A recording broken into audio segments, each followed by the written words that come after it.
The doctor said the MRI shows that there is a mass in her brain and the oncology team will speak with you tomorrow. And then they just kind of marched back out.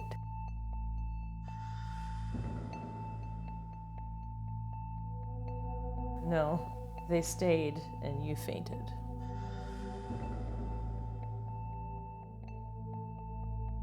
Because I couldn't fathom what they were telling us, that this little girl who a week ago to us was perfectly happy and healthy and running around and talking was going to be dead in 3 months.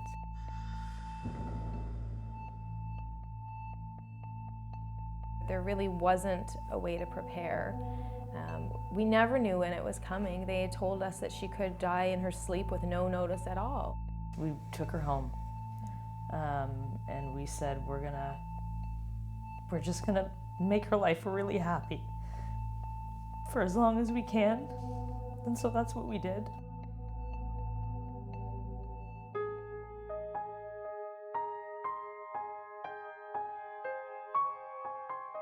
Death and grief, topics we don't discuss in everyday conversation.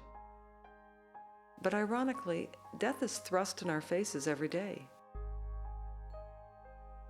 We see it in movies, on the news, but seldom do images portrayed in the mass media add to our understanding of death. 100 years ago, we used to see death up close in our homes. In the 1860s, 1 in 4 children would die by the age of 5 in North America. If a loved one died at home, the family washed and dressed the body, laid her in a coffin inside the parlor for friends and family to visit. Now we try to evade talking about death, and funeral homes have taken over responsibility each family had for caring for their loved ones. We say goodbye to our family and friends in a hospice, hospital, or funeral home. But how can you come to terms with death and grief if you run away from it?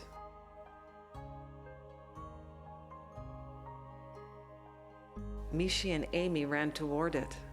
They decided they would celebrate the short life of their daughter.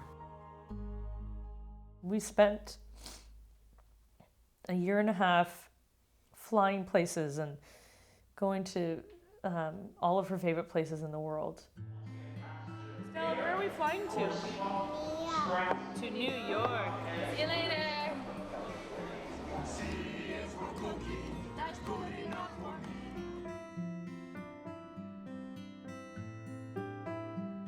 Can you tell me what you'd like to see at the zoo today? They lived by their new mantra, if we can't add days to her life, we'll add life to her days. They didn't watch their child die. They watched her live. Can you say pee, you stinky chickens? They watched her live in a way that most of us would like to live, but few of us actually do.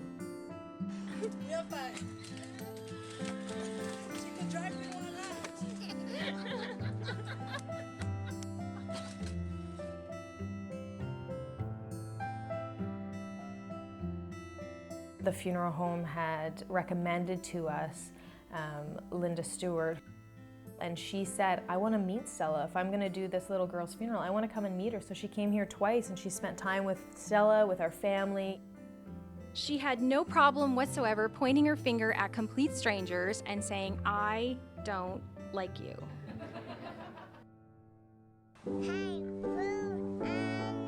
She did not like Linda Stewart when she came in. Which was typical of her. She didn't like most people. Yeah, and she told them. And Linda was no exception. She didn't want anything to do with Linda because she just didn't know her.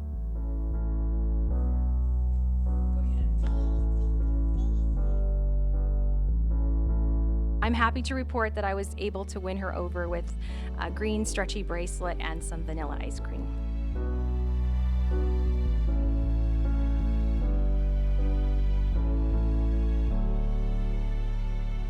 As a celebrant, I understand the importance of ritual in ceremony because rituals can provide you with a sense of before and after.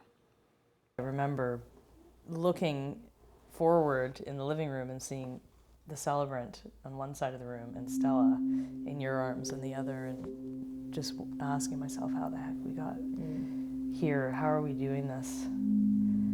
Planning our kid's funeral with her sitting here, and in 3 months she's not going to be here. Stella, where are you? Peekaboo! I found you! I found you, Stella!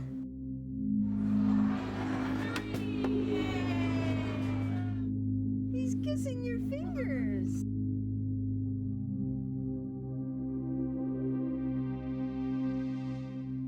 Mishi and Amy had given a lot of thought to what they wanted and what they didn't want in Stella's celebration of love. They didn't want it to be sad. All I knew was that nobody else was taking her out of this house except for me. She wasn't going with anybody in a black suit, and she wasn't going on a stretcher.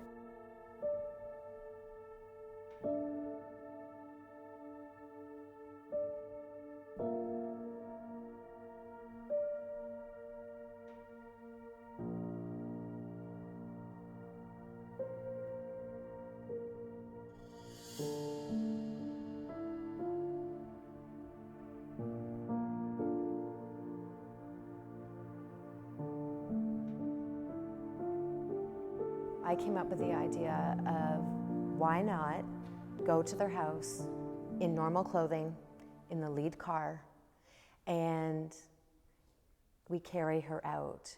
And I hold on to Stella, and I held onto her tight. And I wasn't a funeral director then. I was, but I wasn't. It was, I'm going to hold and care and love this child and make sure that it is done smoothly and lovingly and caring for her and for her family.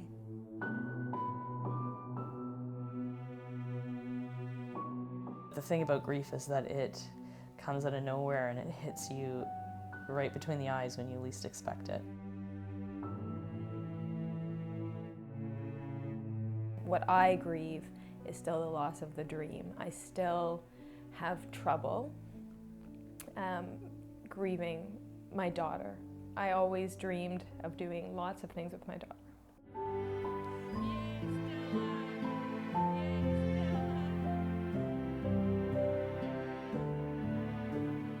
What I miss the most, like when I think about her, is her body, because we held her for 1.5 years.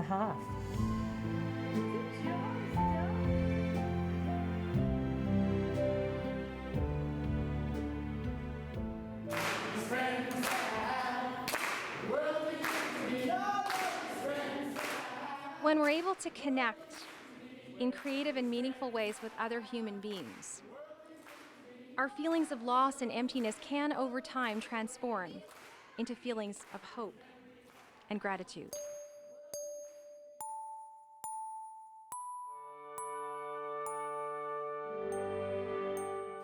Grief is a wound, but it's also an opportunity. As the 13th century poet Rumi said, "The wound is the place where the light enters you."